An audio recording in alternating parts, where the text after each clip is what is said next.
প্রিয় দর্শক, আমরা ছোটবেলায় খড় দিয়ে বাঁশি বানাতাম। তো কিভাবে খড় দিয়ে বাঁশি বানায় এটা আমরা একটু দেখানোর চেষ্টা করব। দেখুন,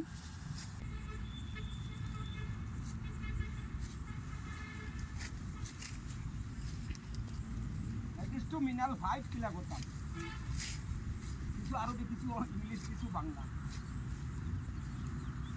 বাবাদের তরকারি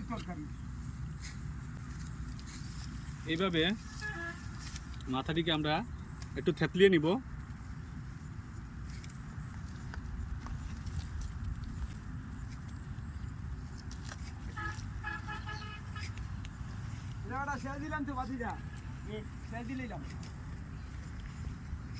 এরপর আমরা একটু এভাবে একটু ফুলিয়ে নেব।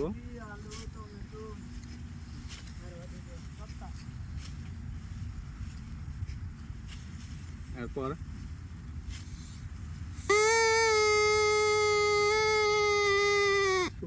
এভাবে বাঁশি বানাতাম। ধন্যবাদ।